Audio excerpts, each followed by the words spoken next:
तर आज आपण या पद्धतीच्या कापण्या बनवणार आहेत। तुम्ही बघू शकता किती छान अशा आपल्या कापण्या झालेल्या पण आहेत आणि आपण बनवणारही आहोत। पण मी हे बनवल्यानंतरचा व्हिडिओ काढलेला आहे। तर हे एकदम खुसखुशीत अशा आपल्या कापण्या झालेल्या आहेत, तुम्ही पाहू शकता। तर एकदम अगदी साध्या सोप्या पद्धतीने, काही जास्त साहित्य लागत नाही त्याला, पण अशा पद्धतीने तुम्ही कापण्या करून बघा। तर अगदी कमी साहित्यात हा पदार्थ होणार आहे आणि आषाढ स्पेशल कापण्या आहेत। कसं गावाला असं म्हटलं जातं की आषाढ महिन्यात काहीतरी तळून खावं, 3 वेळा आषाढ तळायचा असतो, म्हणून आमच्या गावी हा कापण्यांचा प्रकार नेहमी केला जातो आषाढ महिन्यात। तर आता मी त्याप्रमाणे आषाढ महिन्यातील कापण्या बनवणार आहे। तर तुम्ही हा व्हिडिओ पूर्ण बघा, कुठे स्किप करू नका आणि माझ्या चॅनलला जर अजून सबस्क्राईब केलं नसेल तर नक्की सबस्क्राईब करा आणि पूर्ण व्हिडिओ बघा। तर आज आपण बनवणार आहोत गव्हाच्या पिठाच्या कापण्या। तर त्यासाठी आता मी इथे 2 वाटी गव्हाचं पीठ घेणार आहे। तर आपले 1 वाटी घेऊन झालेलं आहे, अजून 1 वाटी गव्हाचं पीठ घेते मी। तर आता आपलं 2 वाटी गव्हाचं पीठ घेऊन झालेलं आहे। तर आता आपण अर्धी वाटी बेसन पीठ घेणार आहोत। तर आता आपली अर्धी वाटी बेसन पीठही घेऊन झालेलं आहे। तर आता आपण गूळ घेणार आहोत ह्या वाटीने आणि गूळ वितळून घेणार आहोत। तर आता आपण 1 वाटीभर गूळ घेतलेला आहे। गूळ मी बारीक कापून घेतलेला आहे। आता याच्यामध्ये आता आपण अर्धी वाटी पाणी घालून घेणार आहोत। छान असं आपल्याला गूळ वितळून घ्यायचा आहे। तर आता आपण याच्यामध्ये थोडीशी सुंठ पावडर घालून घेणार आहोत। मी बडीशेप स्किप करणार आहे, बडीशेप काही कोणाला आवडत नाही माझ्या घरात, म्हणून मी बडीशेप स्किप करणार आहे आणि खसखस घालून घेतलेली आहे। आता आपण थोडंसं जायफळ त्याच्यामध्ये किसून टाकणार आहोत,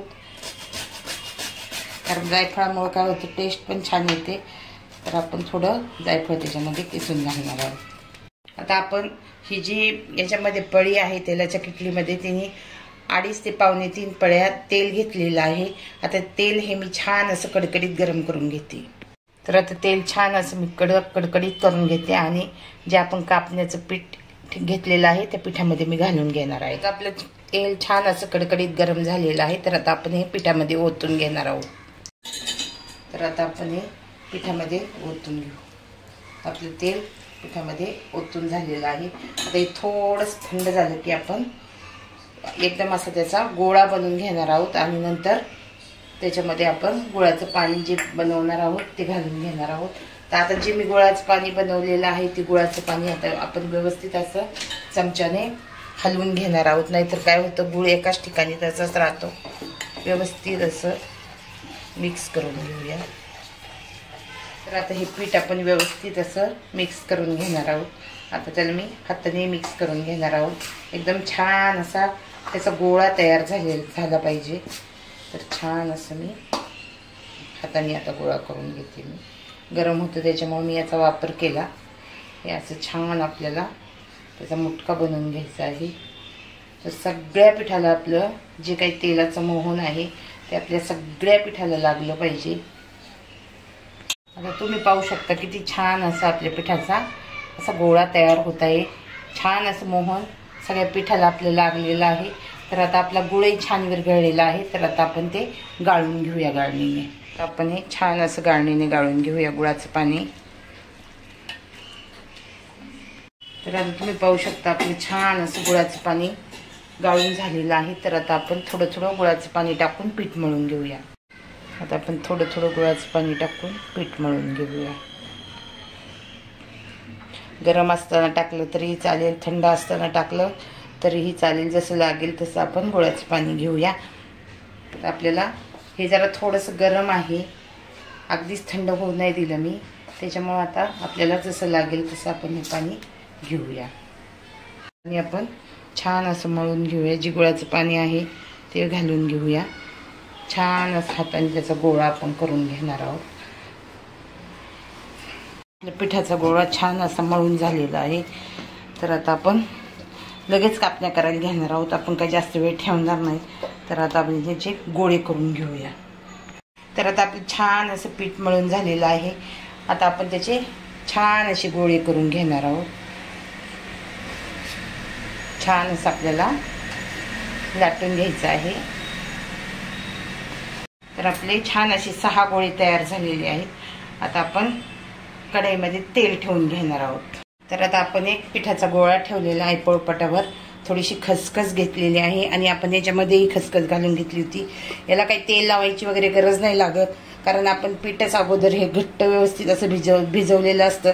जास्त घट्टही नाही, जास्त पातळही नाही, इतकं छान पीठ भिजवलेलं असतं। त्याच्यामुळं आपल्याला काही याला तेलही लावायची गरज पडत नाही आणि पीठही लावायची गरज पडत नाही। तर मी छान अशी आता याची चपाती लाटून घेते।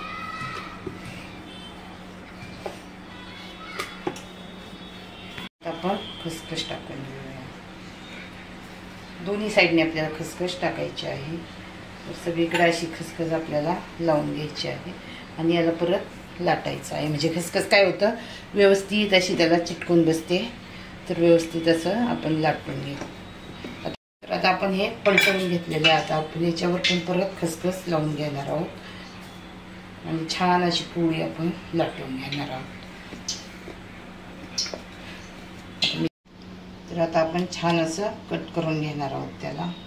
पिझ्झा कटर आहे माझ्याकडे, तुमच्याकडे काही फिरकीचा चमचा असेल किंवा काही असेल तर त्याने तुम्ही व्यवस्थित असं कट करून घेऊ शकता। तर माझ्या हातामध्ये पिझ्झा कटर आहे, त्याने छान अशा कापण्या मी कट करून घेणार आहे।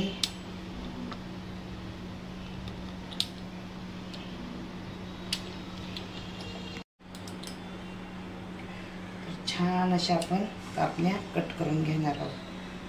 तुम्हाला पाहिजे तसे छोट्या करायच्या असतील तर छोट्या, मोठ्या करायच्या असतील तर तुम्ही मोठ्याही कापण्या करून घेऊ शकता। अशा प्रकारे मी आता सर्व कापण्या कट करून घेते। तर आता तुम्ही पाहू शकता आपल्या कापण्या किती छान अशा निघालेल्या आहेत।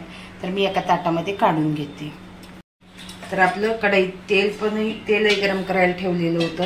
तर आता याच्यातल्या काही ताटात काढून घेतल्या आणि आता ज्या काही कापण्या आहेत त्या आपण तेलामध्ये सोडून घेऊया। गॅसची फ्लेम ही आपण कमी करून ठेवलेली आहे। तर व्यवस्थित अशा सर्व कापण्या आपण त्याच्यामध्ये सोडून घेणार आहोत।